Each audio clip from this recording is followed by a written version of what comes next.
In this video, we're going to look at managing stock, what stock even is, and the two popular approaches to managing it, just in case and just in time.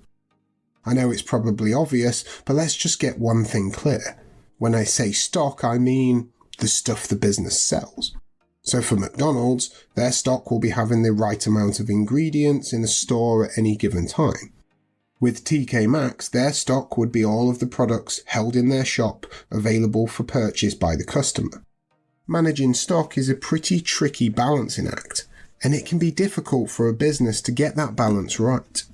On one hand, a business might decide to order in bulk, so that it is able to take advantage of bulk discounts, meaning if you buy 100 of something, it might be cheaper per unit than if you buy only 10 of something.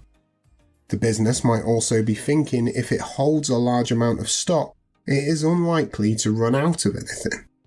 All sounds good, right? Hold loads of stock and all will be well. But then again, on the other hand, the more stock a business holds, the more storage space it needs. The more risk there is of something going wrong with that stock. Maybe it gets stolen or set on fire. This also means that more money will be tied up in holding all this stock. This tied up cash is not available for any other purposes if it ends up being needed. So, when it comes to stock, it can be really hard to decide what the best approach actually is. To all the teachers out there, show all of these videos without any ads and gain access to our growing library of over 500 teaching worksheets. Why not visit BizzWizard.co.uk to find out more? The first approach, which we will explore in more detail, is the just-in-case method. This is arguably the more traditional approach to stock management. This method involves holding lots of stock so that the business has the security of knowing that it's unlikely to run out of, stock. A business that uses just-in-case stock management will usually hold what's called buffer stock. This is a minimum level of stock to be held at all times to make sure that they don't run out. For an example, a butcher might set their buffer stock of 20 sausages. What this means is that the butcher will never hold less than 20 sausages at any given time, and if they drop below the 20, they will replenish, meaning refill the stock. The second approach is just in time. This is a more recent approach to stock management and is part of a lean production philosophy, where you try to produce as little waste as possible. Just in time involves holding the bare minimum of stock, just as much as you need to get by. In other words, it's about running a business with so little stock that new stock has to arrive just in time before they run out. To bring these concepts to life, in this video we're going to meet two procurement managers from rival supermarkets. Firstly, let's meet Simon Warner from Greenliz Supermarket, an established and successful chain that uses a just-in-case approach to stock management and has large storage facilities at each of their stores. Secondly, we meet Jasmin from Quick Market, a new supermarket chain which plans to use the just-in-time approach to their stock management. Okay, so the just-in-case method, which is used by Greenliz, is again the more traditional approach to stock management. As we've already explained, this method involves holding lots of stock so that the business has the security of knowing that it's unlikely to run out. In fact, Greenliz devotes about 20% of its floor space in each store to storage. That's a big chunk of the store that isn't used for sales and that can't be accessed by customers. Greenliz hold what's called buffer stock. For almost every single item, they hold a minimum of 10 units, but for certain items, this could be into the hundreds. With our second example at Quick Market, their production manager Jasmin loves the concept of efficiency and lean production. In fact, before moving into retail, she worked in the car manufacturing industry, which has been a pioneering sector in the use of just-in-time stock management. In Jasmin's opinion, paying rent to hold large amounts of stock in the back of a store is a crazy waste of money. especially when she can arrange for suppliers to deliver stock pretty much every day of the year. They can just get fresh deliveries as and when they need them. So which is better, just in case or just in time? These rival supermarkets run almost identical businesses, so is one method of stock control just better than the other? Before we make a decision, let's look at what our two procurement managers said when I asked them about the advantages and disadvantages of their approaches.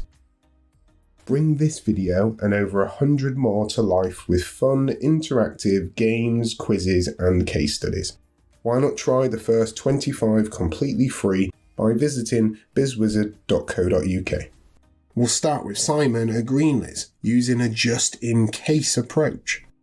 Simon knows that by buying stock in bulk, Greenleys can get bulk discounts.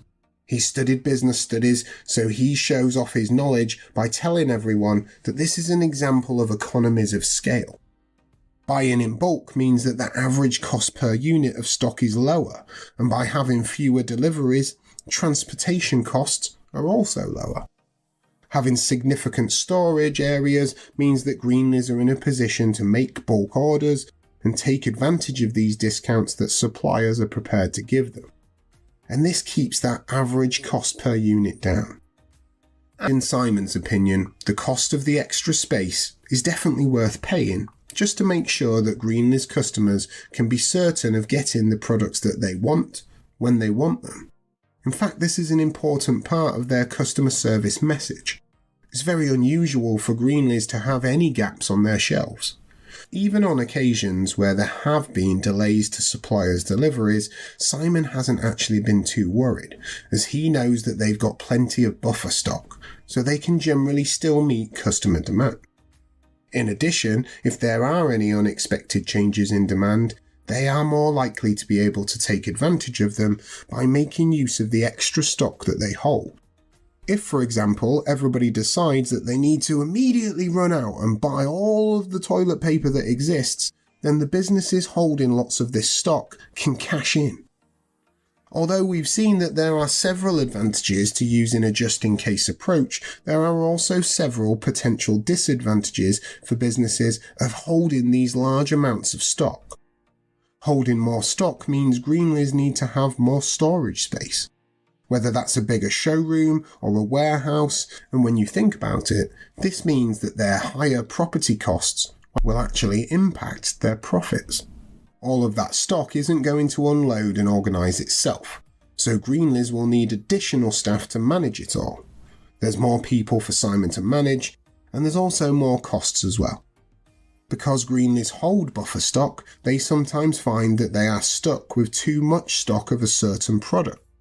That's not too much of a problem if it's baked beans or toilet rolls, but it's a different story when it comes to fresh food.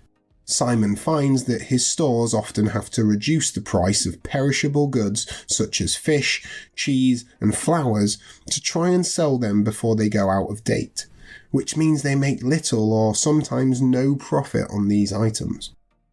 However, on balance, Simon believes that a just-in-case approach is the best one for a large supermarket like Greenleys, which prides themselves on its range of products and its customer service. Each of the video courses over at BizzWizard.co.uk also includes an interactive business case study that applies the knowledge learnt to a real-world scenario. There are over 1,000 multiple-choice questions, each with detailed feedback, which tests students' understanding of the content. Why not visit BizzWizard.co.uk to find out more? Let's see what Jasmin had to say when I asked her about the pros and cons of using a just-in-time approach to stock management. Just-in-time is all about running a business with so little stock that new stock has to arrive just in time, before they run out. Less stock means lower storage costs for Quick Market compared to Greenleys. They don't need as much stock room or warehouse space. There's also less risk of waste, stock going off, being tampered with, or being stolen. Quick Market wastes very little from having to discount or destroy stock. It's very rare that you'll see products with big yellow stickers that are reduced to clear in a branch of Quick Market. As Quick Market doesn't have a lot of money tied up in stock, they've been able to use this money to invest in their store opening program, and they aim to have 500 stores in the UK at the end of their first year of trading. But it's not all perfect at Quick Market. Let's have a look at some of the potential disadvantages of using this just-in-time method. As Quick Market are ordering little and often, they don't get as many bulk discounts as they place smaller orders, meaning that their average cost per unit is higher. And more regular deliveries, often daily, means increased transport costs, plus the environmental impact of all those lorries on the road. As they are usually ordering stock very frequently, sometimes every day, Quick Market need more admin staff to deal with speaking to suppliers regarding orders and deliveries and to process more invoices. Finally, Quick Market are getting a lot of customer complaints because products are selling out and there are often gaps on the shelf before the new deliveries arrive each day. In fact, they've actually had a few customers who've said that they'd rather shop at a more traditional supermarket such as Greenliz, as they know that they've got a much better chance of actually finding what they want. So now, back to that little question that we had. Which stock management technique is best? Just in case or just in time? In most situations, deciding whether to use just in case or just in time will be a balancing act between taking advantage of economies of scale, like bulk discounts, weighed against things like having to pay for extra storage costs. Holding buffer stock can help ensure that customers always find what they want on the shelves. However, holding higher levels of stock ties up money, and it also ties up space. Managers of a business will have to weigh up the risks and the benefits of holding this extra stock against the importance of customer satisfaction.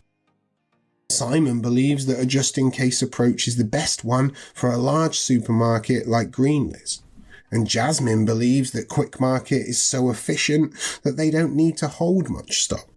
However, in reality, they have made a few mistakes and they don't always get it right.